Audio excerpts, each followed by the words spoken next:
그럼 토론이 시작하겠습니다. 토론 3회는 경북대 명예교수이신 장진환 교수님께서 사회를 봐주실 거고요. 사회자님께서 토론을 전체적으로 사회 하시면서 토론 진행해 주시겠습니다. 네, 고맙습니다. 저 경북대학교 경제통상학부의 명예교수님 장진환입니다. 오늘 얼마 전에 이 서울사회경제연구소에 소장 신임 소장 원성년 교수를 선임을 했는데 이 사장님 오늘 위기 해결 역량을 보니까 이 사람이 아주 소감을 잘 선임을 하시게 됐습니다. 이 포럼을 특별정책 심포지움이라고 이름을 붙이고 시작한 게 사실은 배경은 비상계엄 이후에 극우 세력들의 이런 보안 이런 것도 좀 문제가 되고 그런 위기의식을 가지고 사실 시작을 했는데 원래 3월 한 중순쯤 하려고 생각했다가 이게 다들 여기 계시는 분들 대부분도 3월 달쯤 돼서 한 4월 4일까지 또 잠을 좀 못 자는 그런 게 있었습니다. 계속 현재에서 늦어지는 바람에 나중에 오늘로 이제 연기를 해서 지금 개최하게 됐습니다. 그런데 지금 보니까 아주 시기는 잘 잡은 것 같고요. 질투제하고 잘 맞고 그런 것 같습니다. 오늘 시간이 많이 없기 때문에 저희들이 지금 70분이 주어졌습니다. 벌써 5분을 썼습니다. 제가 지금 이 지정 토론으로 지금 6분을 저희들이 모셨는데요. 우선 한번 하고 소개를 드리겠습니다. 중앙대학교 사회학과의 심진욱 교수님 모십니다.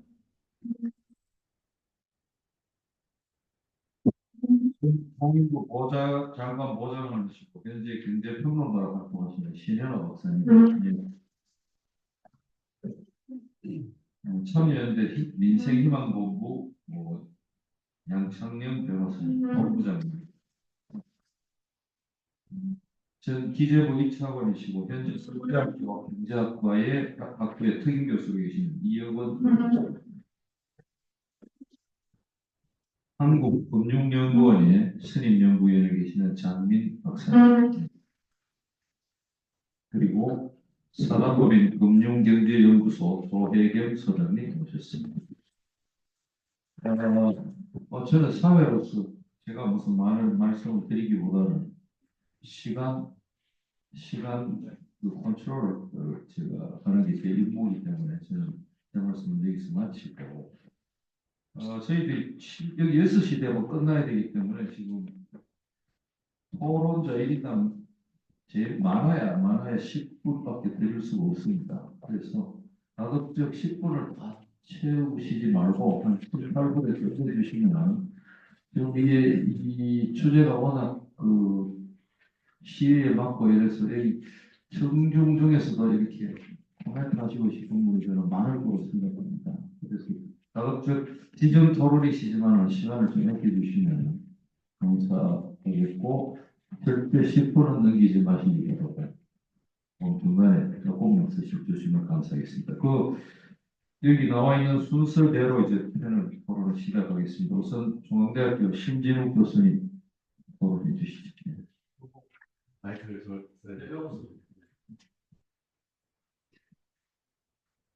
네, 안녕하세요. 중앙대 사회학과에 있는 신진욱입니다. 오늘 이 자리에 초대해 주셔서 너무 감사드리고요. 새 발표 모두 정말 재밌게 들었고 많이 공부가 됐습니다. 오늘 발표자 토론자 합쳐서 제가 유일한 사회학자인데요. 전공 분야가 정치사회학 분야라서요.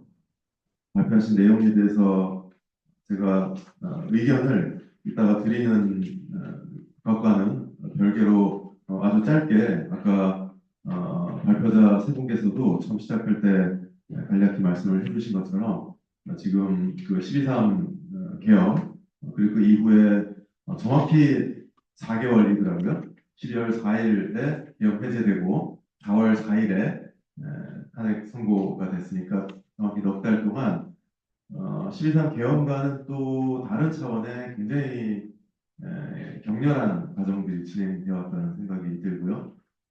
그래서 12.3 개헌이 지금까지 한국 사회, 한국 정치가 어떤 쌓아온 업의 결과라고 한다면 그 이후 넉 달 동안은 앞으로 굉장히 오랜 시간에 걸쳐서 우리 사회가 해결을 해야만 하는 어떤 면에서 두렵기까지 하는 미래가 시작된 것이 아닐까 그런 생각을 정치사학자로서 자주 하고 있습니다.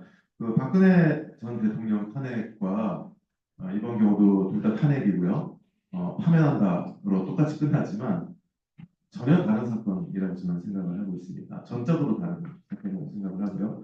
박근혜 전 대통령 탄핵 때뭐 국정농단, 뭐 부패라든지 여러 가지 있었지만 이번 사건의 핵심은 친미 쿠데타와 극우 파시즘, 뭐 조금 더 완화시켜서 이야기하자면 극우 포퓰리즘, 그 위로부터의 민주적인 헌정의 전복 시도와 아래로부터의 사회적인 폭력 이 두 가지가 결합되는 지점에서 다행히 파면이 돼서 일단은 스탑이 됐는데 이 사건이 의미하는 바가 굉장히 크다라는 생각이 들고요. 그래서 그 경제적인 부분에서 국제적인 신용 여기에 관련된 많은 논의들이 있는 걸로 알고 있는데요. 정치적인 면에서도 최근에 그러니까 12.3 이후에 올해 3월, 4월 이때 나온 그 국제적인 민주주의 평가 보고서들을 보면요. 한국이 어느 나라들과 유사한 등급으로 유사한 카테고리에 분류되고 있는지 이거를 한국 사람들이 아셔야 된다. 그런 생각을 제가 많이 합니다. 대표적으로 다들 아시는 민주주의 다양성 연구소 거기서 한국이 지난 몇 주 전에 나온 보고서에서 수리남, 몰타, 트리니다드 토바고하고 거의 비슷한 점수를 받았고요. 그리고 이코노미스트 민주주의 데모크라시 인덱스에서 한국이 아시아의 경우에는 필리핀, 말레이시아, 몽골하고 비슷하게 나왔습니다. 그리고 국경 없는 기자재 평가에서는 한국이 가봉, 라이베리아, 그리고 우크라이나하고 비슷하게 나왔는데요. 우크라이나는 전쟁 중이고요. 라이베리아는 오랜 내전이 끝난 지 몇 년 되지 않은 나라이고, 가봉은 조사 시점에 군사 독재 상태였습니다. 근데 한국이 비슷하게 평가를 받았다라는 거예요. 어떤 면에서 굉장히 위중한 상황이라고 할 수가 있고요. 이번에 파면이 난 것이 하나의 그 중요한 성과이기도 하지만 다른 면에서 보자면 아까 박보경 교수님께서도 강조를 해주셨던 것처럼 장기적인 과정을 잘 봐야 된다는 생각이 듭니다. 네, 그래서 2000년대 들어서 민주당이 집권을 하면 민주주의나 자유지수가 굉장히 급속히 올라가고요. 근데 경제적인 대표적으로 이제 자산 격차 상승, 부동산 폭등 이런 것들로 지지층이 이탈되고 해체되고 해서 정권이 교체가 되면 순식간에 추락을 합니다. 민주주의 지수가. 그래서 탄핵을 하고 다시 빨리 끌어올립니다. 굉장히 빠른 시간에 다시 끌어올리면 또 여러 가지 그런 주적인 이제 경제적인 그런 부분들이죠. 또 정권 교체가 되면 다시 내려가는데 그 내려가는 폭락이 이제 점점 더 심각해지는 것이죠. 이번에 저희가 계엄을 겪었듯이. 그래서 장기적으로 이 문제를 저희가 잘 해결을 하지 못하면 수년 내에 이번에 저희가 겪었던 것보다 조금 더 엄하게 겪을 수도 있다. 그래서 어떤 면에서 저는 개인적으로 학자로서 운명이라는 게 있다면 이번에 우리 민족에게 마지막 기회를 주셨다.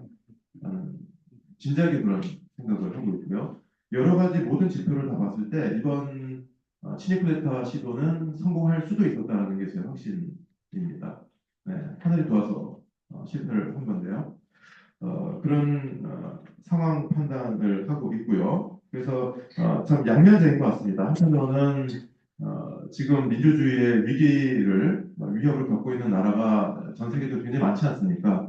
그런 나라들하고 비교했을 때 민주주의를 지지하는 정당의 어떤 제도적인 권력과 그리고 민주적인 시민사회의 힘이 한국이 상당히 강한 나라라는 것이 하나의 긍정적인 면이라면 그 반대의 면은 민주주의를 위협하는 세력이 만약 집권을 하게 된다면 가장 폭력적인 형태가 될 수도 있다. 국제 비교상으로 봤을 때 그런 두 가지 가능성이 함께 있는 상태라는 생각이 듭니다. 그게 이제 저의 전반적인 판단이고요. 발표하신 내용들 모두 굉장히 흥미롭게 제가 들었고 공부가 많이 됐습니다. 전체적으로 경제적인 불평등이나 불안정이 과거에도 파시즘의 중요한 토대가 됐고 지난 11년 동안에 세계적인 민주주의 후퇴에도 중요한 원인이 된다는 것은 다 동의를 하는 것 같습니다. 그런데 이 경제적인 불평등이나 불안정이 민주주의 후퇴 내지는 위기로 이어지는 정확한 원인과 기제 이건 상당히 복잡하다라는 생각이 들어요. 그래서 피케티가 그런 얘기를 했죠. 자본과 이데올로기에서 이렇게 불평등이 심해지는데 왜 불평등이 정치 의제가 되지 않느냐? 왜 불평등 문제를 해결하겠다는 정당들이 오히려 더 밀려나고 있느냐? 그거에 대한 피케티의 대답은 교차균열, 굉장히 오래된 정치사역적인 개념이기도 한데요. 아까 그 발표에서도 몇 번 나왔던 것처럼 지금 경제적인 불평등 문제가 굉장히 힘든데 그것만 있는 것이 아니라 이제 복합적이죠. 네, 어떤 군사적인 긴장의 구조라든지 난민, 이주 이런 복합적인 요인들이 작용하는 가운데 불평등, 경제적인 불평등이라는 것이 함께 이게 에, 작용을 하게 되는 것이죠. 그렇게 그 여러 가지 그 사회적인 위기 내지는 그 도전이라는 것이 복합적이기 때문에 그 문제를 해결할 수 있는 정치적인 역량이 상당히 제한되는 측면이 있다. 네, 그래서 경제적인 불평등, 불안정 문제 자체가 민주주의 후퇴를 낳는다기보단 지금 말씀드린 것처럼 여러 복합적인 위기들 속에서 경제적인 문제를 해결할 수 있는 민주적인 정치 세력들의 역량에 상당한 제한성이 있기 때문에 스티글리츠의 표현대로 어떤 진공 상태, 권력의 진공이라고 표현을 했죠. 세계화 그 불만들에서 기성의 어떤 그 중도 보수, 중도 진보 정당도 이 문제를 해결하지 못하는 그런 어떤 정당성의 진공 상태를 빠르게 밀고 들어오는 것이 극우 포퓰리즘 세력이다. 그런 설명을 했던 게 저는 인상적이었고요. 콜린 크라우치가 포스트 디모크라시에서 설명하는 방식도 상당히 유사했던 것으로 생각이 됩니다. 불평등 자체가 민주주의 후퇴로 이어진다라기보다는 오늘날의 계급구조의 복잡성, 그리고 기존의 경제적인 범주로 잘 잡히지 않는 이질적인 팩토레트들의 등장, 이와 같은 새로운 현실을 효과적으로 반영하고 거기에 대응하지 못하는 기존 정치 세력들의 불능, 그 상태를 그 포퓰리즘 세력들이 밀고 들어오는 그런 원인 기제를 설명을 많이 했던 걸로 생각이 됩니다. 그래서 그런 부분에서 어떤 정치적인 역량이라는 것이 굉장히 중요할 거라는 생각이 들고요. 그래서 한국의 이제 가장 최근에 탄핵 찬반을 놓고 봤을 때 가장 두드러지게 나타나는 건 세대균열입니다. 네, 60세 이상 세대와 20대, 30대, 40대 세대가 탄핵과 개혁을 바라보는 시각이 너무나 두드러지게 대조가 되는데 오늘날의 그런 경제적인 불안정이라든지 한국 사회, 동아시아가 놓여 있는 여러 가지 불안정 상황들을 대응을 하는 데서 어떻게 반민주적인 정치 세력들이 그와 같은 그 특히 이제 노인 세대들을 공략을 해 들어가서 무려 35%가 탄핵에 반대한다라고 하는 여론의 지형을 만들어내는 데 성공할 수 있었는가? 이와 같은 좀 복합적인 상황들을 저희가 함께 고려하는 것이 필요할 것 같다는 의견을 드립니다. 여기서 마치겠습니다.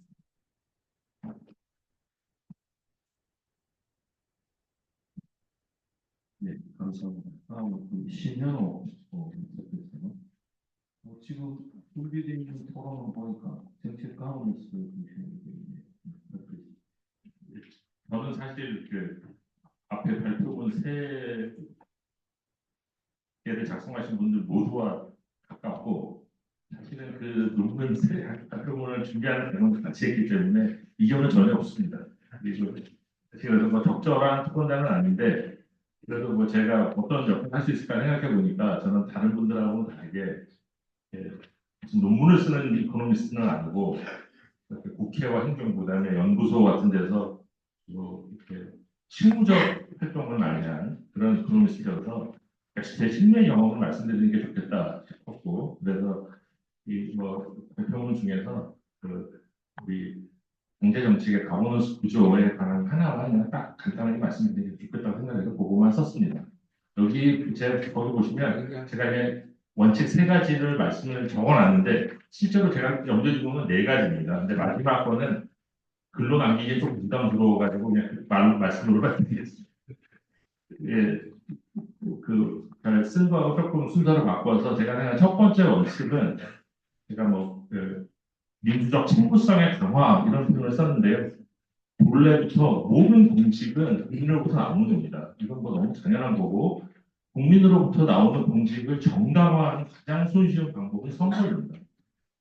이게 뭐 민주적 가장 기본 원칙이라고 할 수 있습니다. 그렇지만 우리가 다 알다시피 모든 공직자를 다 선거로 뽑을 수가 없기 때문에 그리고 일부는 선거가 아니라 전문가를 임명하는 것이 더 바람직한 경우도 있기 때문에 임명직이라는 공직이 있는 겁니다. 그렇지만 임명직 공직자 역시 선거로 선출된 공직자로부터 명시적인 권한의 위임을 받아야 하고 또 다른 선출직인 국회로부터 견제를 받아야 하는 것입니다. 이건 제가 보기엔 뭐 이견의 여지가 없고 이거에 이견을 갖는다는 건 민주주의의 가장 기본적인 원칙을 부정하는 것이라고 생각을 합니다. 그래서 저는 오늘 원승현 박사님 발표하신 것 중에 기획재정부는 예산 기능을 쪼개서 지금 너무 비대합니다. 사실은 예산 기능을 쪼개서 그 편의상 새롭게 만든 예산기구 예산처라고 한다면 예산처는 대통령실 소속으로 두는 것이 가장 바람직하다. 이유는 대통령이 해야 되는 여러 가지 국정 과제 중에서 가장 기본이 예산 총액을 분배하는 것입니다. 시시콜콜한 것은 아니지만 국정 과제를 달성하는 가장 기본적인 수단이 예산의 분배권이기 때문에 대통령실로 가는 것이 가장 바람직하다는 것이고 그러면 예상되는 비판은 두 가지가 있습니다. 첫 번째 비판은 예산 당국이 지나치게 정치화될 것이다라고 하는 비판이 있을 수 있습니다. 이거는 김대중 대통령 시절에도 있었던 비판입니다. 그래서 힘들어하셨고요. 근데 그거에 대해서 제가 말씀드릴 수 있는 첫 번째는 미국의 예산을 담당하는 기구가 OMB라고 우리에게 알려진 관리 예산처인데 미국도 우리와 마찬가지입니다. 미국은 예산실 기능이 1912년도에 처음 만들었어요. 그전에는 없었습니다. 예산이라는 기능 자체가 없어서 각 부처가 국회에 가가지고 자기들 예산 따는 것만 했고요. 총 전체적인 관리 기능이 없었는데 1912년도에 BOB라고 하는 뷰로 오브 버짓을 재무부에다 두었습니다. 그렇지만 10년이 딱 지나는 1932년도에 미국에서 그 예산실을 재무부에서 떼가지고 대통령실로 옮깁니다. 그리고 이후에 그거를 이제 우리가 오늘날 형태의 OMB로 바꾸고 지금 우리나라로 말하면 총리실에 있는 규제총괄국에 해당하는 기능까지 OMB에다 붙인데도 대통령실의 OMB에 예산과 규제총괄 기능을 둡니다. 그렇게 해도 문제가 안 되는 이유는 무엇이냐면 그 OMB의 공무원들이 우리 식으로 말하면 거의 대부분이 늘공이에요. 우리가 지금 이거를 대통령실로 옮긴다고 하면 다 어공들이 가서 뭐 정치인들이 가서 이렇게 전혀 그렇지 않습니다. 거의 대부분의 공무원, 그러니까 미국의 경우는 90%는 미국 사람들 표현은 그 사람들은 이제 늘공, 어공 이런 표현 안 쓰니까 커리어 인플로이라고 하는 사람들이 90%입니다. 최상위급에 있는 사람들만 정무직으로 대통령이 임명을 하고 그중에 4명은 국회 동의까지 받아야 합니다. 그다음에 이제 두 번째로 이건 이제 야당에서 제기할 수 있는 또 다른 문제가 뭐냐면 일반 부처와 달리 대통령실로 가면 국회 통제를 받지 않게 될 것이다라고 하는 비판이 있을 수 있습니다. 왜냐하면 대통령실은 현재 한국에서 대통령실은 일반 행정 각부에 비해서 국회 통제를 덜 받습니다. 하지만 이것은 피할 수 있는 방법이 있습니다. 그게 뭐냐면 저는 대통령실로 옮기되 그 수장, 그러니까 예산처장이 되겠죠. 혹은 뭐 예산처 장관이라고 볼 수 있는데 이 사람은 국무위원으로 지정하는 겁니다. 국무위원으로 지정을 하면 우리 헌법은 어떻게 되어 있느냐 하면 국무위원은 국회가 부르면 언제나 출석해야 한다. 국회가 원하면 답변해야 한다. 국회는 그 사람의 해임을 건의할 수 있다. 국회는 국무위원을 탄핵 소추할 수 있다. 다 돼 있습니다. 그리고 우리 인사청문회법에는 국무위원에 대해서는 반드시 인사청문회를 거치게 되어 있습니다. 그렇기 때문에 저는 아까 말씀드렸던 대로 그 대통령실로 옮기고 처장을 국무위원으로 지명하면 두 가지 책무성, 그러니까 선출된 권력인 대통령으로부터 위임이라고 하는 책무성도 확보할 수 있고 또 하나 또 다른 선출된 권력인 국회의 견제도 충분히 받을 수 있기 때문에 그렇게 해야 된다고 생각이 들고요. 그다음에 두 번째 원칙은 제가 거기에 각 부처 전문성과 자율성 강화라고 했는데 쪼개는 게 기획재정부가 미워서 쪼개는 게 아닙니다. 왜냐하면 현재 예산실 업무는 기획재정부가 예산 업무와 비예산 업무를 다 갖고 있기 때문에 자기의 고유한 업무도 추진을 하고 각 부처의 모든 것을 다 통제하는 업무까지 하고 있습니다. 이거는 제가 보기엔 어떤 문제가 있냐면 각 부처가 예산을 놓고 있기 때문에 사실상 예산권을 기재부로서 통제를 받고 있기 때문에 매우 소극적입니다. 저는 이거는 반드시 극복해야 된다고 생각이 들고 그 예산 담당하는 기구를 쪼갠 후에도 지금과 마찬가지이고 쪼갠 후에도 반드시 아주 총량적인 큰 틀의 관리 감독만 하고 세부적인 예산의 뭐 내부적 분배랄까 집행이랄까 이런 것은 과감하게 각 부처에게 위임해 줘야 한다고 생각합니다. 그다음에 세 번째는 신속 강단의 원칙이라고 제가 썼는데 과거에 우리나라에서 이 경제부처 개편이 여러 차례 있었는데 큰 폭의 개편이 세 번 있었습니다. 하나는 김영삼 대통령 때, 두 번째는 김대중 대통령 때, 세 번째는 이명박 대통령 때였습니다. 이 세 번의 경우 모두를 보시면 김대중 대통령 때와 이명박 대통령 때는 모두 다 인수위 시대를 끝냈습니다. 법 통과까지 인수위 시대를 다 끝냈습니다. 그리고 이명삼 대통령 시절에 매우 특이하게 이분이 이 과거의 경제개혁과 재무부로 이원화되어 있던 조직을 하나 합쳐서 재정경제원을 만들었는데 집권 초기에 안 하셨어요. 이분은. 2년 차에 하셨습니다. 2년 차에 하셨는데 그때도 사람들이 아무도 모를 때 갑자기 이거 한다라고 발표를 해버렸어요. 그냥 이분은 약간 스타일이 그래요. 금융실명제 하듯이 약간 스타일이었어요.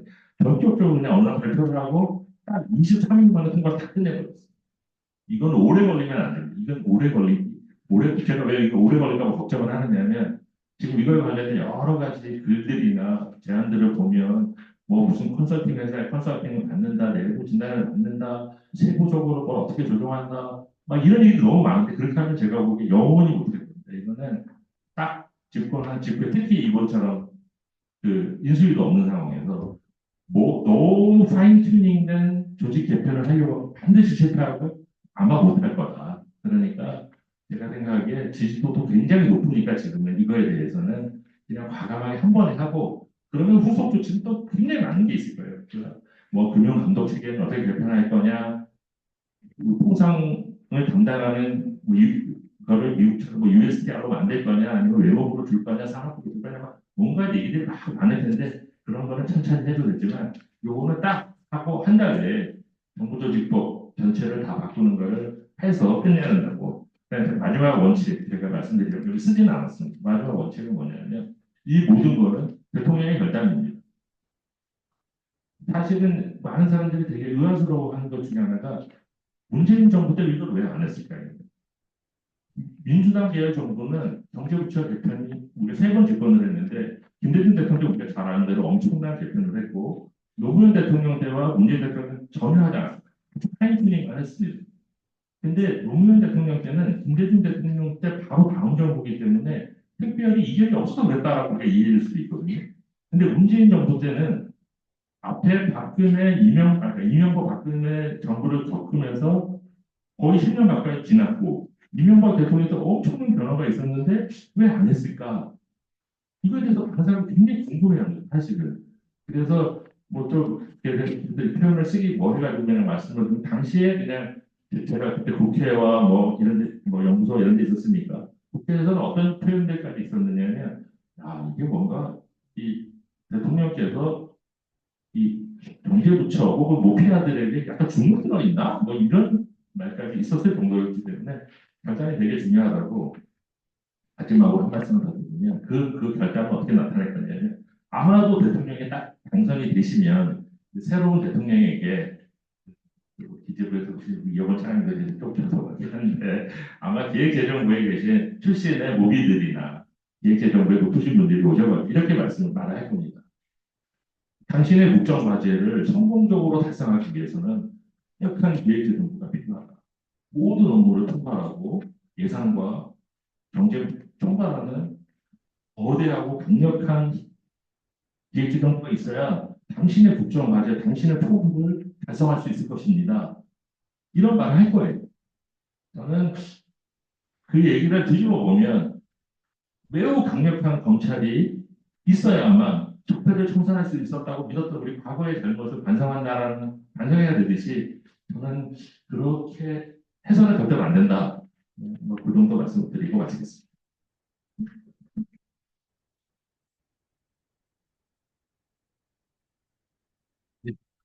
다음 양창현 변호사 시간 좀. 사대대 민생희망본부의 양창현입니다. 여러 교수님들 앞에서 막상 토론자로 발표를 하려니까 상당히 부담스럽고요. 평소에 존경했던 이정우 교수님 앞에서 뭔가 발표를 하려고 하니까 과거에 과제를 발표하는 학생 같은 그런 마음이 들어서 조금 긴장도 되기도 합니다.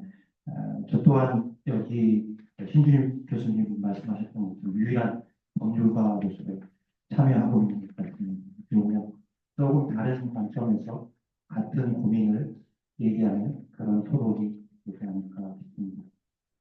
예정된 시간 범위 내에서 열심히 발표해 보겠습니다.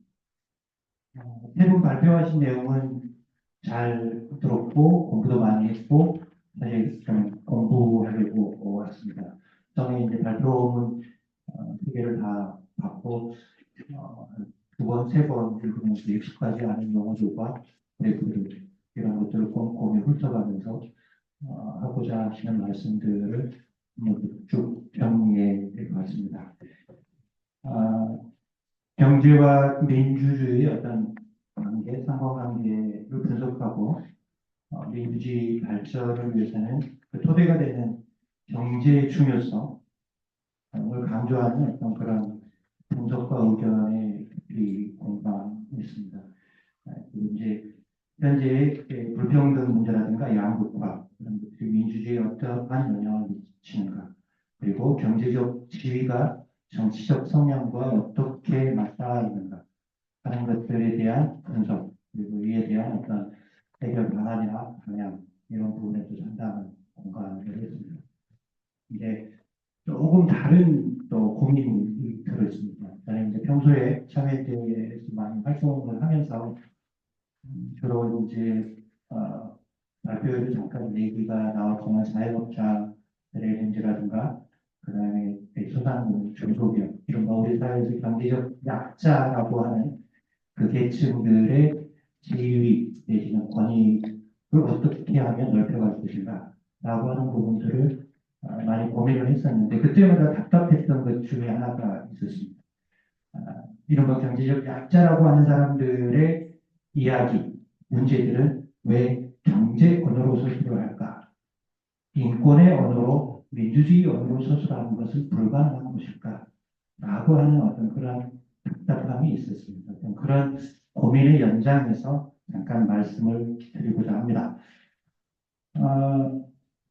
경제와 민주주의 어떤 그런 상관관계라고 하면 가장 먼저 떠오르는 말이 경제 민주화라고 하는 익숙한 말이 있습니다. 너무나 익숙하죠. 우리 헌법에서 규정이 되어 있고 거기에는 구체적인 내용들이 적혀 있습니다. 경제 영역에서의 민주화 목표 발표문에도 잠깐 나왔지만은 균형 있는 국민 경제의 성장과 안정, 적절한 소득의 분배, 시장의 질과 경제력의 남용 방지, 경제 주체관의 조합, 경제 영역에서 민주주의는 이런 거다라고 헌법에 규정이 되어 있는 것 같습니다.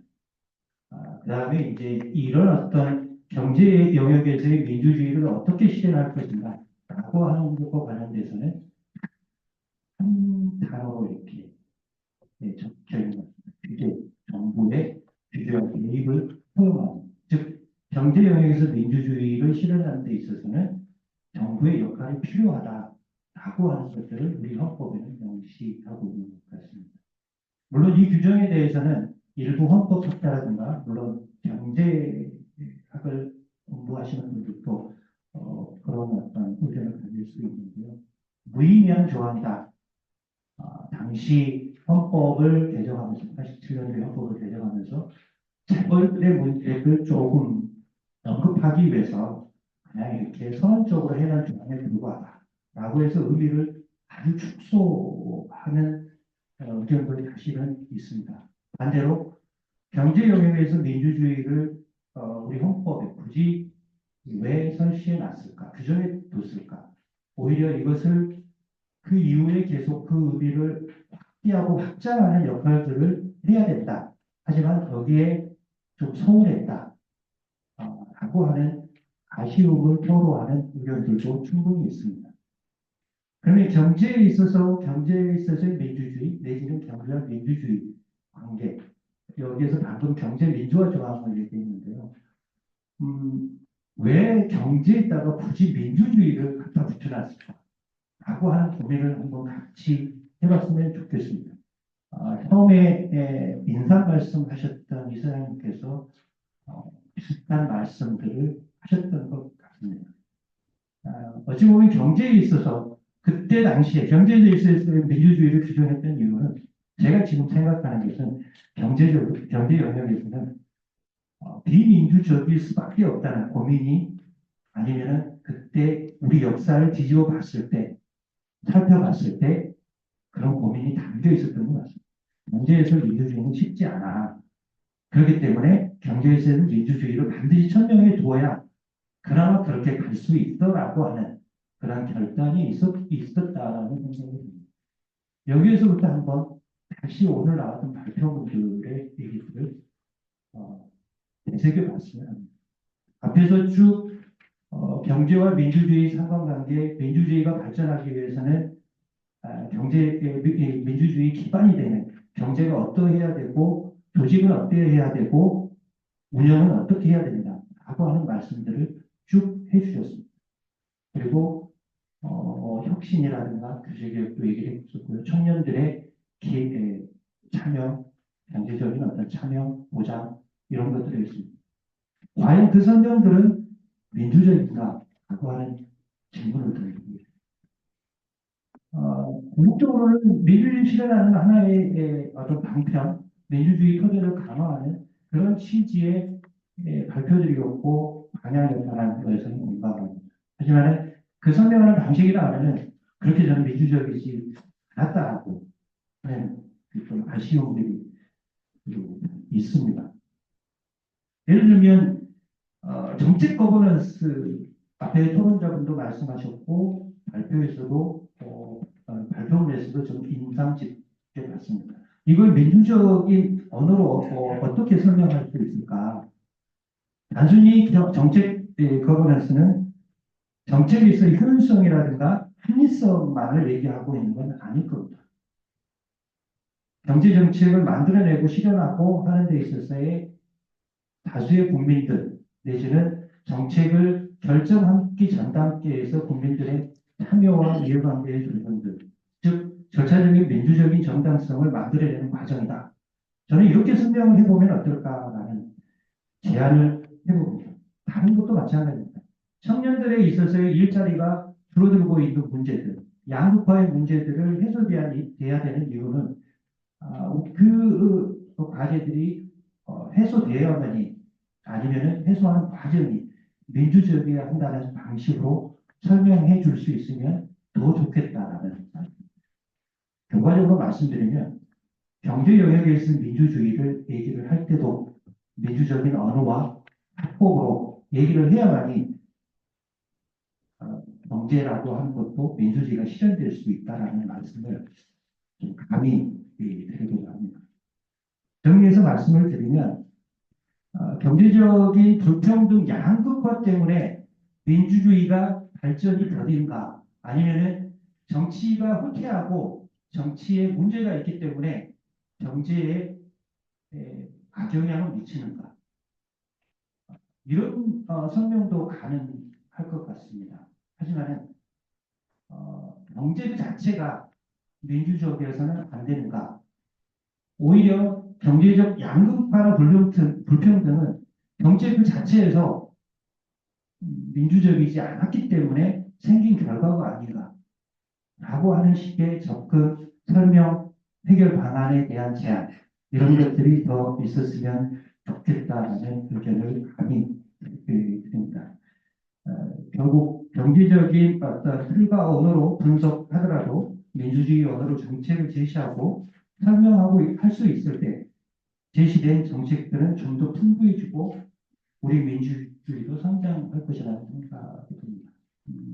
앞에서 혁신, 특히 AI 혁신을 비롯해서 여러 가지 혁신에 대한 문건들을 얘기했고 상당히 공감합니다. 하지만 그 제안들, 내용들은 과연 민주적인지 아니면 혁신을 실현하기 위한 방법과 이런 것들은 어떻게 해야 민주적인지 여기까지 얘기가 나아갈 수 있어야 결국은 그 혁신은 저는 성공한다라는 말씀을 끝으로 드리면서 마치겠습니다. 감사합니다. 다음 이영훈 교수님.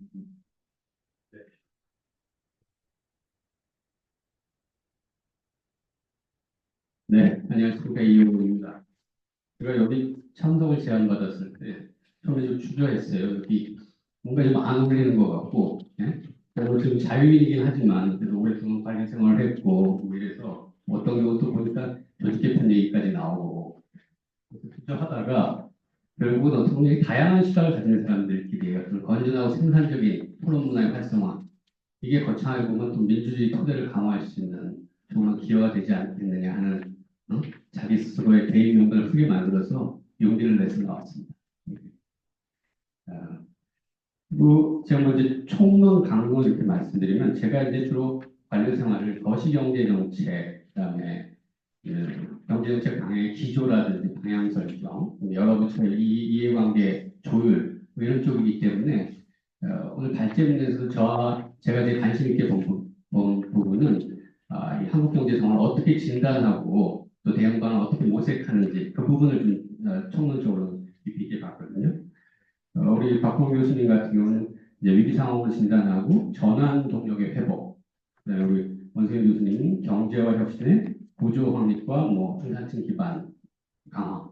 그래서 전반적으로 보면 제가 생각하고 있는 바람은 뭐 크게 다르지는 않은 것 같고요. 다만 제가 이제 거시적 큰 틀 하에서 제 표현을 한번 다시 정리하면서 한국 경제 상황이 어떤지 또 앞으로 어떻게 가야 되는지. 그리고 원세윤 교수님 말씀하신 게 경제가 결국 잘 돌아가야 민주주의 위기를 막을 수 있다. 그런 측면에서 제대로 진단하고 제대로 되는 방안을 수립하는 게 중요하기 때문에 그런 측면에서 제가 한번 말씀을 드려보겠습니다. 지금 한국 경제 상황을 어떻게 진단하냐면 여러 가지 위기들이 한꺼번에 몰려있는 복합적인 위기 상황이다. 이렇게 진단을 하고 있습니다.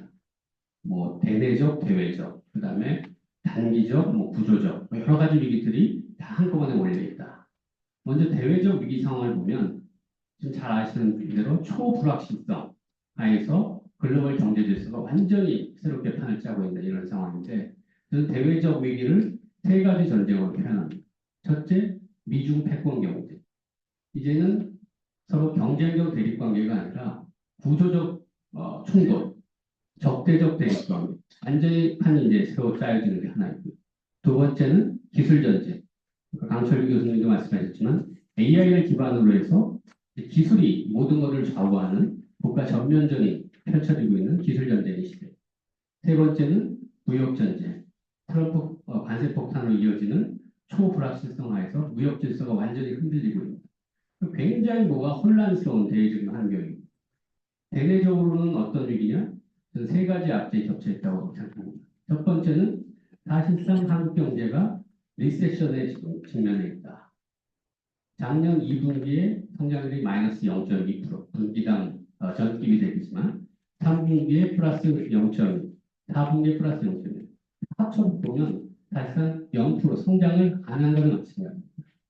금년 1분기 잘 아시는 대로 숫자가 더 좋게 나올 거로 예상하기 어렵고요. 그럼 4분기 동안 성장을 멈춘 경제, 이렇게 되니까 한국 경제의 기력이 굉장히 쇠약해져 있는 상태입니다. 두 번째는 잘 아시는 대로 그러다 보니까 민생 경제의 기반이 완전히 단계로돼요. 소매 판매 지수가 3년 연속 마이너스입니다. 3년 연속 소매 판매액이 줄었다는 거죠. 통계 이래 최초입니다. 세 번째는 우리 주력 산업들의 경쟁력들이 계속 약화되고 중국은 쫓아오고 선진국까지 기술 기반은 안 되고. 그러니까 어떻게 보면 한국 경제 힘들이 굉장히 지금 약화되고 있는 이 대내 대외 이런 상황입니다. 더해서 구조적 위기, 예전에 먼 미래의 일이라고 생각했던 구조적 위기가 지금 당장 닥치고 있습니다. 저출산 고령화에 따른 인구 위기, 오늘 많이 토론됐던 양극화, 격차 확대, 불평등 위기. 세 번째는 장래 성장률이 계속 급격히 하락하는 피크 코리아 위기. 이걸 다 종합하면 한국 경제가 굉장히 지금 근본적인 전환을 해야 되는 그런 시기에 봉착해 있다. 굉장히 어려운 시기다. 자, 그러면 이게 뭐냐 해결책은 과감한 결단이 필요하고 사회적 대타협이 필요한데 오늘 많이 나온 것처럼 과연 정치권이 이런 것들을 해결할 수 있는 리더십을 갖추고 있느냐. 오히려 정치 양극화의 그 틈을 정치 양극화가 뒤집고 들어와서 분노의 정치를 만들고 있는 이런 현실. 그럼 이런 현실들을 어떻게 극복할 수 있을 거냐. 결국 한국 사회의 문제 해결 능력을 다시 회복시키고 복원시키는 것. 이게 급선무입니다. 그래서 정책 가버넌스를 개편한다든지 정치 시스템을 개선해서 문제 해결 능력을 회복하는 것. 이게 가장 중요한 과제고요. 두 번째 구체적인 액션들은 처음은 이제 새 정부가 들어오면 위기 대응 체제로 전환해야 됩니다. 위기 상황 관리에서 더 심각한 위기, 진짜 위기가 나타나지 않도록 상황 관리하는 게 급선무고요. 두 번째는 이렇게 기력이 떨어지고 있는 한국 경제를 단기적으로 빨리 적극적인 거시 정책을 통해서 기력을 회복하는 것. 세 번째는 성장과 경쟁과 혁신의 어떤 성장 전략을 통해서 산업 정책 이런 걸 통해서 산업 경쟁력을 회복하고 글로벌 경쟁력을 회복하는. 네 번째는 우리 사회에 많이 고칠 것들이 많은데 이 구조 개혁들을 해야 되는데 역시 사회 전반에 영향을 미치기 때문에 통합적인 그런 구조 개혁을 해나가야 됩니다. 이게 제가 생각하는 진단과 대응 방향이고 아마 교수님들이 말씀하신 것도 다 이런 방향인데 제가 제 나름대로 표현을 위해서 한번 여러분과 보기 싶어서 말씀드렸고요. 그런데 강론으로 말씀드리면 결국 이제 정치 양극화를 초래한 주요한 경제적 요인이 무엇이냐. 대부분 이제 경제 불평등 뭐 이런 쪽인데 아까 우리 허석균 교수님도 말씀하셨다시피 한국 사회에서는 이 경제 성장률 자체의 하락 이 자체도 굉장히 갈등을 유발시킬 수 있는 요인을 작용하는 것 같다. 특히나 이제 고도 성장기에 익숙해 있던 우리 여러 가지 제도라든지 기대라든지 여러 가지 이런 부분들이 작용하면서 이 성장률 하락이 급격히 진행되는 것에 따른 그게 갈등을 증폭시키는 요인으로 작용하는 이런 부분도 굉장히 우리가 좀 크게 같이 봐야 되지 않느냐. 물론 원승민 교수님이 말씀하신 어떻게 성장할 거냐 이건 결론이긴 하지만 이 정치적 양극화를 심화시키는 데 있어서 이 성장률 하락 이런 부분에서 기인한 부분도 우리가 눈여겨봐야 되지 않을까 뭐 그런 생각입니다. 그다음에 정치와 경제 이 두 가지 중에 과연 어디가 더 중요한가 이런 부분들. 마틴 울프 같은 경우는 뭐 정치랑 경제라는 것은 두 바퀴로 가는 자전거다. 그래서 서로 간에 선순을 해야 된다고 생각하는데 물론 맞기는 맞지만 한국적인 현실에서 경제적 갈등 요인은 계속해서 더 복잡해지고 갈등 요인을 유발시킬 수밖에 없을 것 같습니다. 다음 그거를 정치권에서 얼마나 그것들을 소화하고 타협하고 조정하고 뭐 그런 걸 만들어내느냐 그런 능력들을 키우는 게 보다 더 급선무가 되지 않을까 뭐 그런 생각이고요. 마틴 울프가 한 얘기를 보면 이제 기존 질서라든지 제도라든지 사람에 대한 믿음이 떨어지게 되면 결국 사람들은 아무도 믿지 않게 되지만 그러다가 아무나 믿게 된다. 이런 것들이 어떻게 보면 이제 정치적 양극화를 이제 초래하는 요인이 될 수 있기 때문에 그런 측면에서 우리 신뢰를 회복하는 게 굉장히 중요한 부분일 것 같다. 그런 말씀을 드리고요. 그래서 제가 이제 중산층 얘기를 하면 중산층 기반 확대 여러 가지 대안 제시해 주셨는데 저는 중산층에 있어서 뭐 일자리라든지 소득을 더 늘려주는 거예요. 굉장히 중요합니다. 근데 또 부가적으로 보면 더 실효적인 거는 중산층의 그 비용을 덜어주는 거. 중산층이 결국 제일 부담을 크게 느끼는 게 사교육비랑 주거비인데 소득을 늘려주는 것도 방법이지만 비용을 줄여주는 것도 어떻게 보면 소득을 늘려주는 효과가 될 수 있기 때문에 이런 부분에 집중을 해야 되지 않을까 그런 거고요. 근데 그 아울러서 불려주는 경제, 사람들이 지금 이제 자산 형성이라든지 이런 부분에 굉장히 관심이 많기 때문에 이 불려주는 경제가 뭐 자본시장 활성화하는 것도 되겠지만 이 퇴직연금 이런 부분들이 지금 한 430조 정도 적립되어 있는데 수익률이 2%밖에 안 돼요. 이 부분을 어떻게 잘 키울 거냐 이런 것도 어떻게 보면 소프트하지만 실효적으로 우리가 차별성을 보일 수 있는 정책이 되지 않을까 그런 생각을 합니다. 마지막으로 이제 정책 가버넌스 개편인데요. 그 실제로 뭐 저는 이제 오픈 마인드입니다. 사실 효과만 있다거나 뭐 그러면은 이 정책 거버넌스 개편도 필요할 것 같고요. 다만 실제 제가 현장에서 이제 느껴보면은 이게 당초 의도한 바가 뭐냐 이 목표를 분명히 하는 게 중요하고요. 근데 실제로 조직 개편을 하다 보면은 그 당초 한 의도대로 안 굴러가는 경우가 굉장히 많고 실제로 작동이 안 되는 경우도 굉장히 많습니다.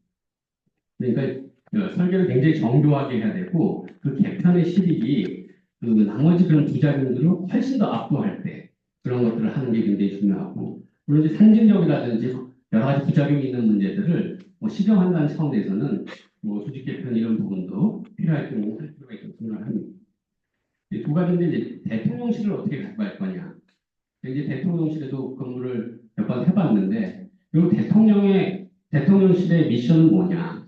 두 가지인데요. 첫째는 대통령이 자기 아젠다, 자기 국정 아젠다를 이제 기획하고 끌고 나가는 그게 하나고요. 두 번째는 국정 상황관리. 근데 하다 보면 첫 번째 게 가다 보면 다 실종이 되고 두 번째 국정 상황관리가 계속 도각이 됐어.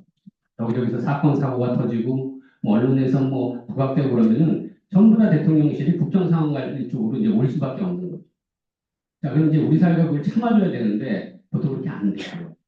근데 결국 이론상으로는 대통령이 자기가 중요하다고 생각하는 그 국정 과제, 그거 위주로 끌고 나가는 게 제일 중요하고, 그걸 뒷받침해 줄 수 있는 대통령실의 조직을 만드는 게 제일 좋지 않나 그런 건데, 실제적으로 보시면 뭐 작업반 형태의 조직을 이제 말씀하시는데, 실제로 작업반 조직을 제 경험상으로 보면은 형태의 조직이 실행력을 발휘하는 게 이제 의무시되는 부분들이 있습니다. 그래서 대통령실 같은 경우는 기존의 그 부처 담당이라는 이런 것과 플러스 임무 위주, 이거는 대통령이 중요시 여기는 뭐 국정 과제다. 그런 부분에 대해서는 별도의 비서관에서 약간 이제 중첩형으로 하는 것도 뭐 현실적이지 않을까 그런 생각이고요.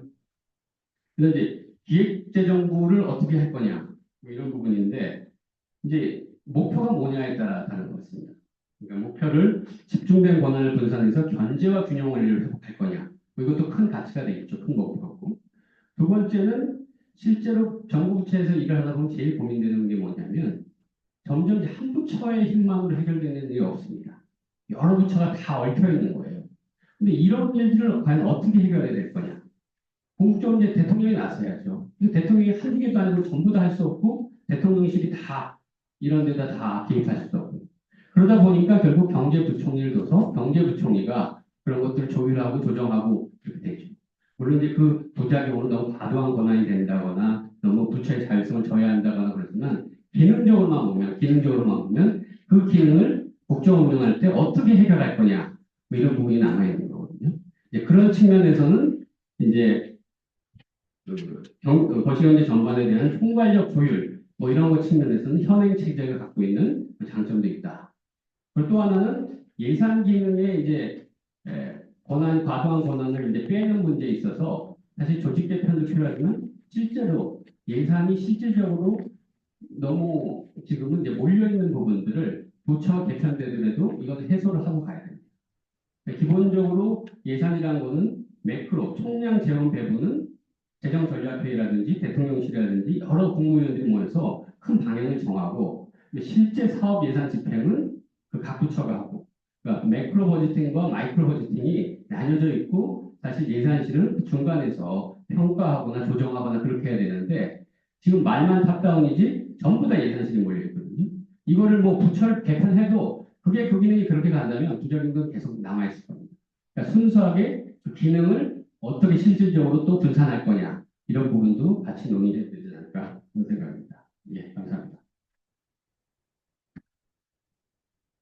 다음 장민 박사님. 네, 시간 짧게 하겠습니다. 안녕하십니까. 한국통역의 장입니다.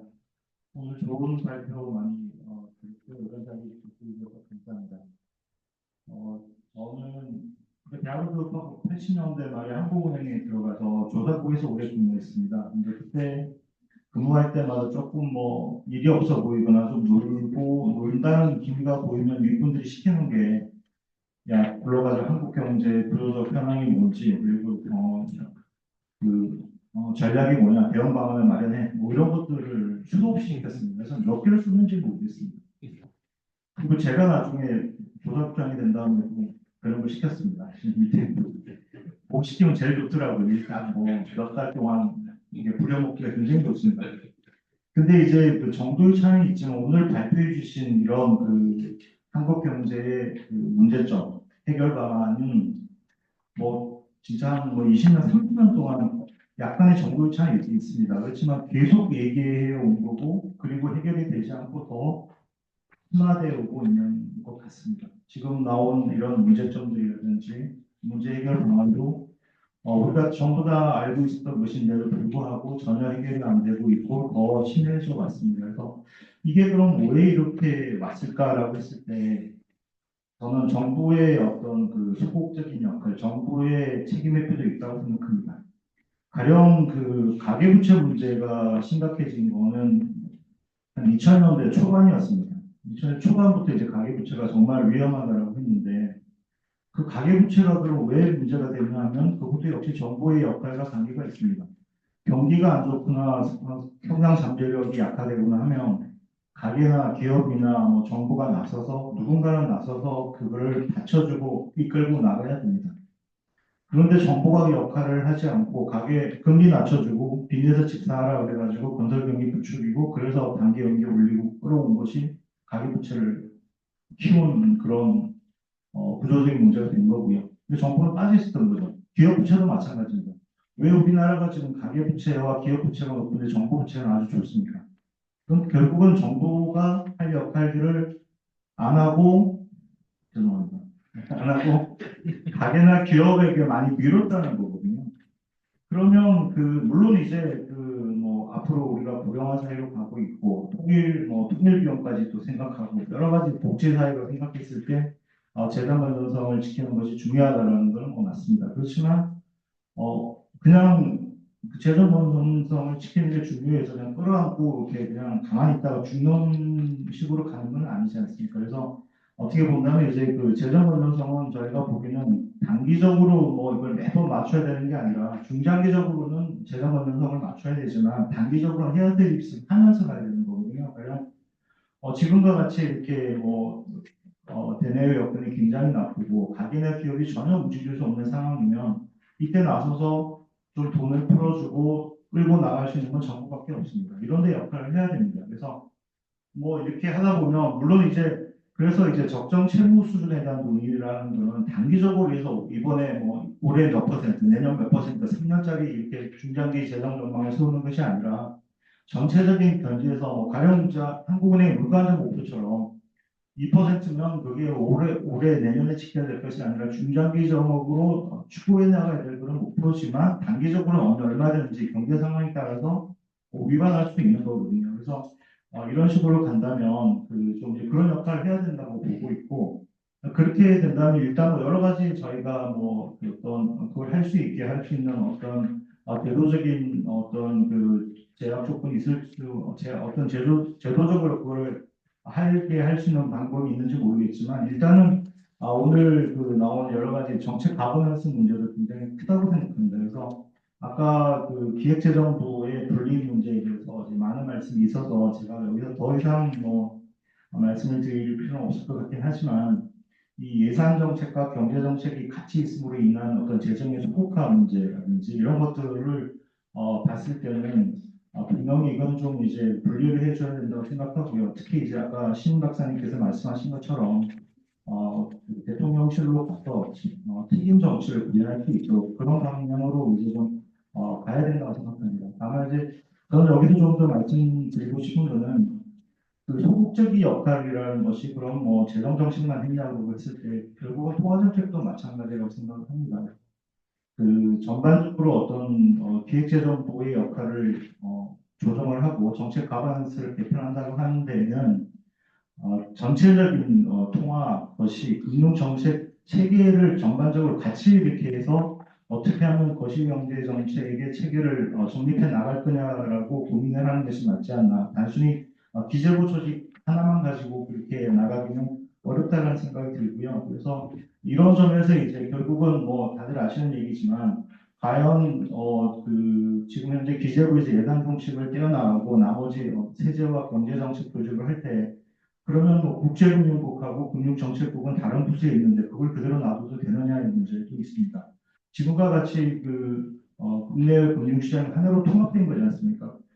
금융시장이 국내 금융시장 따로 있고 국제금융시장이 따로 있는 게 아닙니다. 근데 지금 정책은 국제금융국이 기재부에서 하고 있고 국내 금융정책은 금융위원회에서 하고 있습니다. 이런 식의 서로 그리고 이제 부서 간에 상당히 이제 아시겠지만 여러 가지 견제와 이기주의와 이런 것들 때문에 정책 조합이 잘 안 되고 있는 상황이거든요. 그렇다면 전반적으로 어떤 기획재정부의 어떤 정책 가반을 개편한다고 한다면 금융정책, 위원회도 같이 생각해서 금융정책은 그럼 어떻게 할 거냐 이걸 기획재정부로 주는 방안도 생각해야 된다고 생각하고요. 그런 점에서 다시 그럼 금융위와 별개로 있는 금융감독은 어떻게 할 거냐라는 문제가 있습니다. 저는 신문에서 F4 이렇게 많이 나오는데 그게 보면서 금감원장이 저기 왜 있을까라는 생각을 해본 적들이 있습니다. 완전히 정책을 하는 조직은 분명히 아닌데 근데 금감원장이 저기 왜 있을까 하는 거 보면 최근에 이렇게 한 3년의 그걸 보면 그분이 정책하고 전부 다 하시더라고요. 그래서 그러니까 이제 결국은 이 금감원과 금융위 조직 간의 어떤 경제와 균형도 제대로 정립이 안 돼 있습니다. 어떤 분이 금감원장을 오냐에 따라서 금감원 금융 감독 정책의 체계가 흔들리고 그냥 금융 감독이라는 그 정책 금융기관 금융회사에 주는 그 영향력이 완전히 달라집니다. 그래서 금융감독원 조직도 어떻게 해야 될 것이냐 가령 과거와 같이 금융감독위원회로 가는 것이 좋을 건지 아니면 금통위와 같이 독립적인 금융감독위원회를 두고 거기에 금융감독 정책 조직이 들어가고 현재와 같은 손발이 되는 금융감독원이 있는 게 맞는 것이냐 고민도 필요하다고 보고요.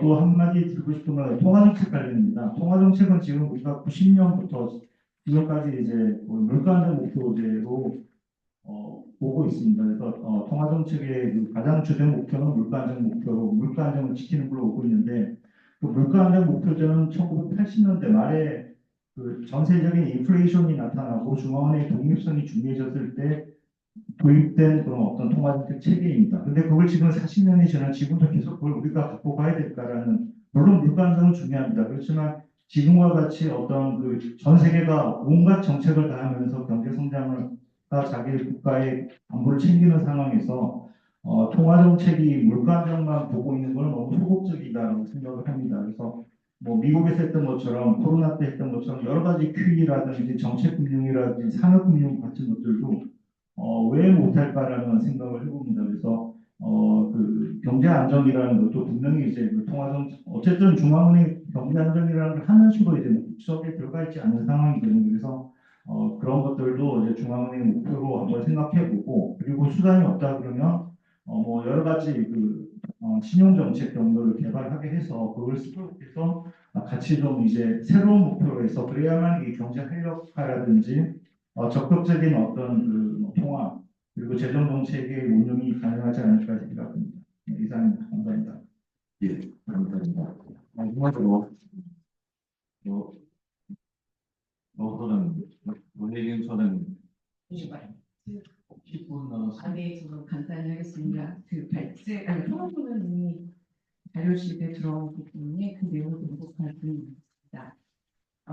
저는 이세 개의 발제를 읽고 제가 너무 좀 과도하게 해석한 게 있지 않나 하는 약간 우려가 있는데요.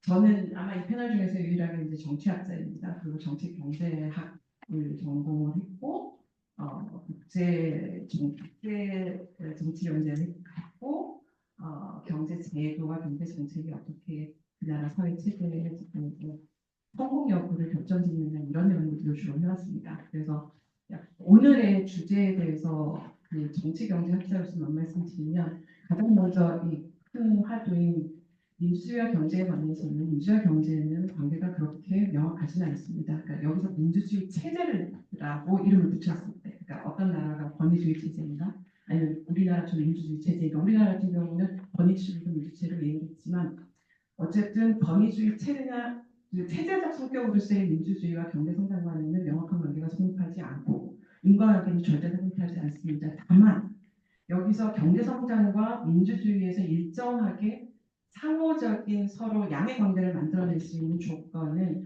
가버넌스의 민주주의입니다. 그래서 오늘 마지막 발표 내용 중에 정책 가버넌스를 개혁해야 된다라고 했을 때는 정책 가버넌스는 당연히 정책 집행의 효과가 제대로 날 수 있도록 하게 하는 효율성 문제도 있지만 이게 민주주의 위기로 가지 않으려면 정책 가버넌스 자체가 민주적 정당성을 가지고 있어야 하고 그다음에 투명해야 됩니다. 근데 우리나라는 민주주의 체제는 이뤄냈지만 아직은 정책 가버넌스 문제에서 전혀 투명하지 않고 그다음에 전혀 민주적 정당성이 없는 과거의 그 권위주의 잔재가 여전히 아주 강하게 뿌리 깊게 남아 있습니다. 그래서 아무리 좋은 경제 정책을 만들어도 이 과정에서 집행 과정에서 왜곡되거나 아니면 사회적 합의나 동의를 얻어내지 못하면서 사회적 갈등과 정치적 갈등이 아주 극단적 형태로 이게 비화되는 이런 굉장히 악순환을 갖고 있다라는 생각이 듭니다. 그래서 민주주의 체제이냐 아니냐의 문제가 그 경제 성장을 어떻게 이끌어내는지에 대해서는 우리가 얘기할 수는 없지만 최소한 여기서 합의할 수 있는 모든 사람들이 합의하고 있는 정치학계에서의 논의는 정치경제학계에서의 논의는 정책 거버넌스를 민주적 정당성을 확보하고 투명하게 가져와야 된다는 이 부분에 있어서는 명확하게 상관관계가 성립한다. 이 부분이 우리나라에서 지금 가장 취약한 부분이다. 이 점을 저는 말씀을 드리고 싶었고요. 지금 전 세계적으로 저는 그 정치학자로서 봤을 때는 우리가 사물 huntington이 민주화의 제3의 물결을 얘기를 했었는데 지금은 권위주의화의 역물결에 지금 진행되고 있습니다.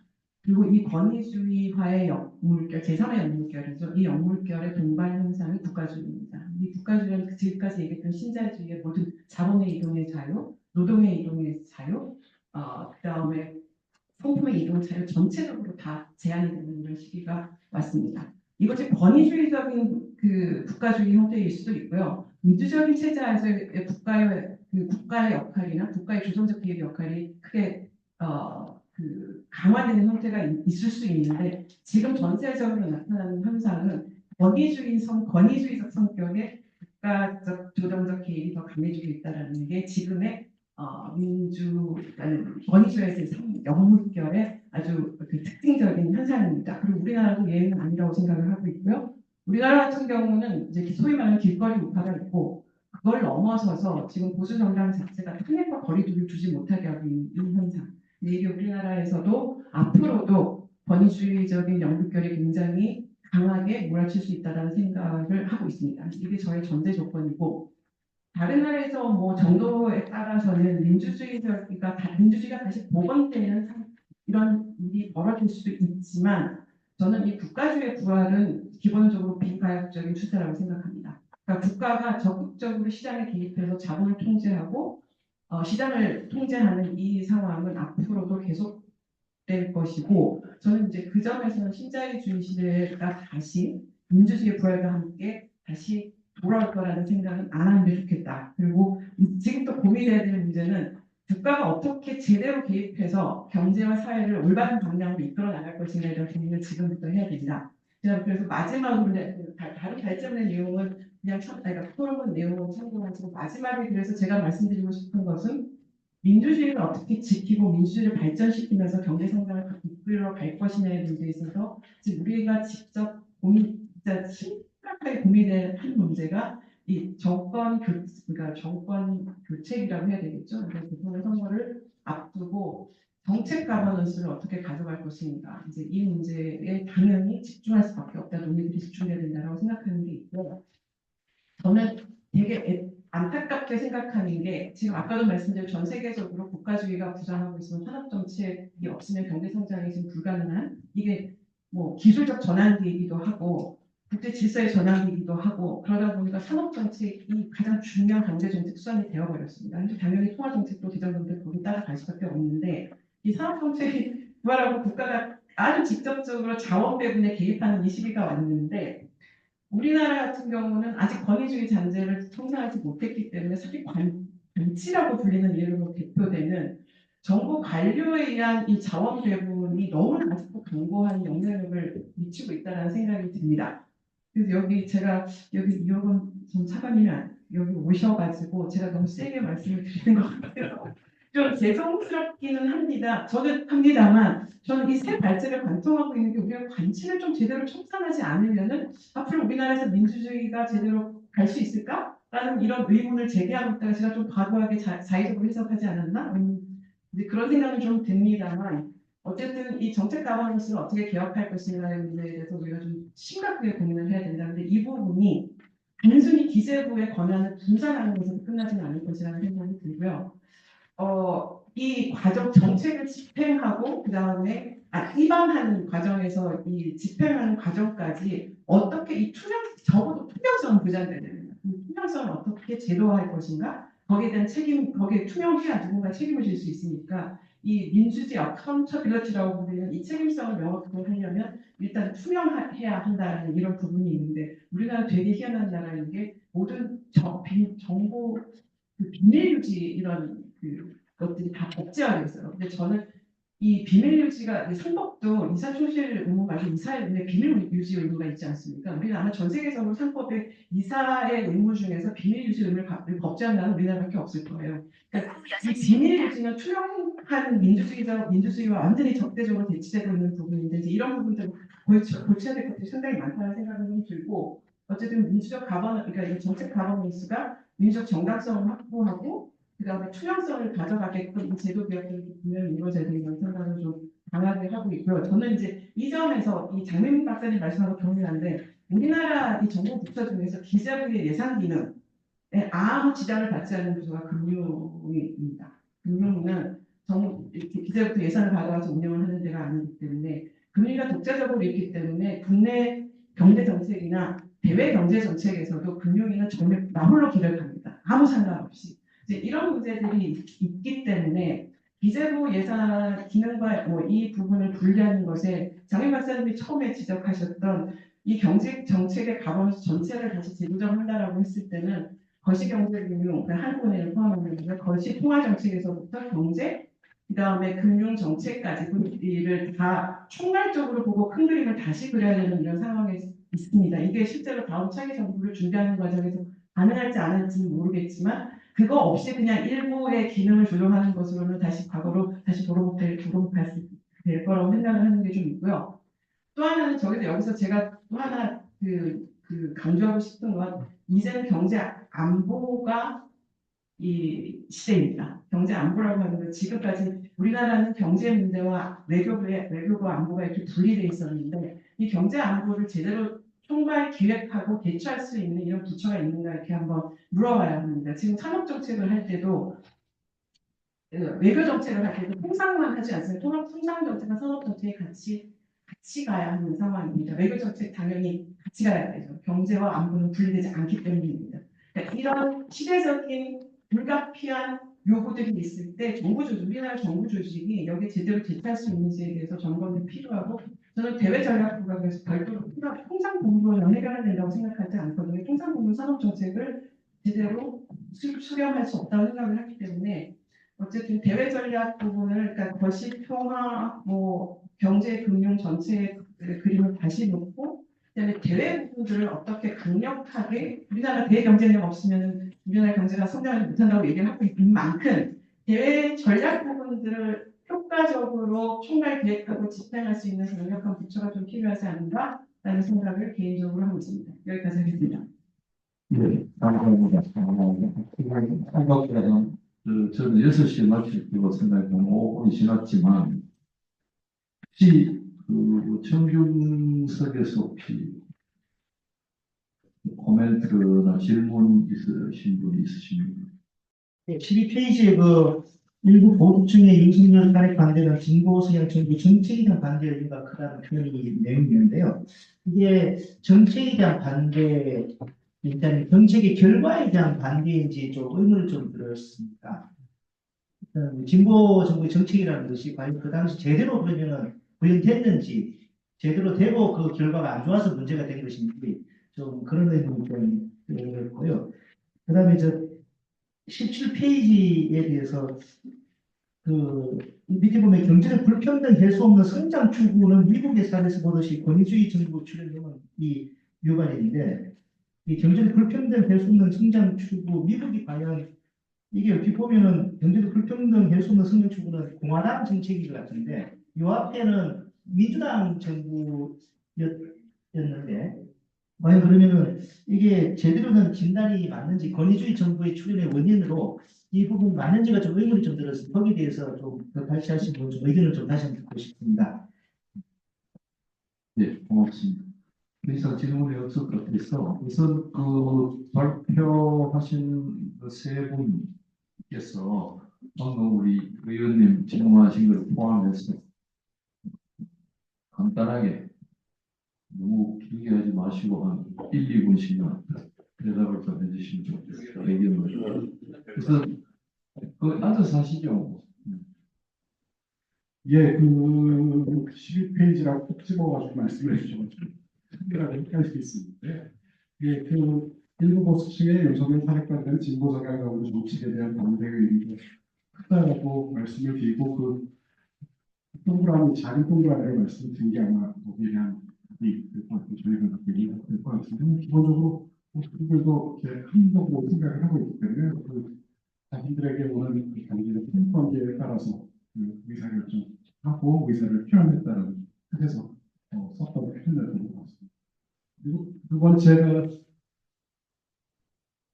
17페이지에 어떤 부분을 말씀하시는지 보셨던 것 같습니다. 혹시 다시 말씀해 주시겠어요?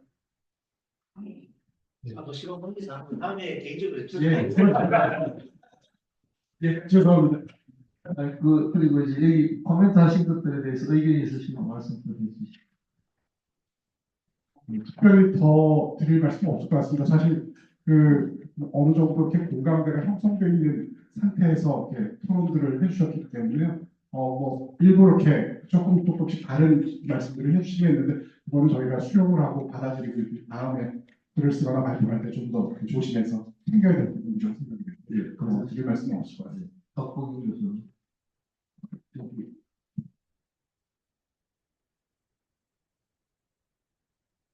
네, 저 특별히 드릴 말씀은 없는데, 저도 과거에 대통령실에서 잠깐 근무한 경험이 있는데, 이어권 전 차관께서 얘기하는데 상당히 전적으로 동감을 합니다. 그, 대통령실에서는 제가 생각할 때 어떤 전략적 결정을 할 수 있는, 그리고 국정의 아젠다에 대해서 전략적 결정을 할 수 있는 그런 기능이 굉장히 강화되어야 되고, 아까 조혜경 박사님이 얘기한 대외 통상과 관련된 총괄적인 기능을 어떻게 할 거냐. 특히 통상이라는 게 단순히 이제 통상의 문제가 아니라 통상 그리고 외교, 경제 안보 이런 아주 밀접한 다양한 이슈들이 섞여 있는 곳이라서 이게 이제 필요한데 제가 잠정적이기는 하지만 우리 이제 대통령실 안에 보면 국가안전보장회의라는 게 있습니다. 이게 이제 외교 국방 통일을 갖다가 종합적으로 이제 판단하기 위한 전략적 기구인데 그런 것에 조동달 정도의 그 국가 외교 통상 회의 같은 걸 갖다가 만들어야 되지 않을까. 그 기능이 없으면 전략적 판단을 하지 못할 가능성이 있습니다. 그래서 문제를 계속 미룰 수 있기 때문에 그런 게 하나의 저희 걔네다 이렇게 말씀을 드리겠습니다. 네, 이장입니다. 대표자가 아니라 여기 연구소 소장으로 말씀드리면 정말 토론자 6분을 잘 모셨다 이런 생각을 하고요. 다양한 그 경제학자가 생각할 수 없는 다양한 말씀들을 해주셔서 정말로 감사드리고, 그다음에 또 하나 기쁘게 생각한 것은 적어도 우리 이번 특별정책 심포지움은 민주주의적인 토론이었다. 그래서 서로 간의 의견을 경청하고 그걸 또 개선하고 이런 좋은 자리였다고 생각합니다. 토론자 6분 정말 감사드립니다. 감사합니다. 네, 고맙습니다. 지난 한 달 동안 우리가 목격한, 물론 뭐 120일 동안 목격을 했겠지만, 특히 3월 중순쯤부터 해서 4월 4일까지 목격한 여러 가지 사회 현상들에 대해서 걱정한 부분들이 오늘 뭐 여러 가지 대안들도 제시하고 실제로 쉽게 해결은 안 되겠지만 많은 걱정들을 많이 하고 계시니까 이 아이디어들을 잘 모아가지고 다음 정부가 정말 그런 거에 대한 우리가 없도록 뭔가 좀 기반을 단단히 만들어줬으면 좋겠습니다. 오늘 발표하신 분들과 토론하신 분 대단히 수고하시고 감사드립니다. 그것으로 심포지움을 마치고 총괄 사회를 넘기겠습니다. 고맙습니다.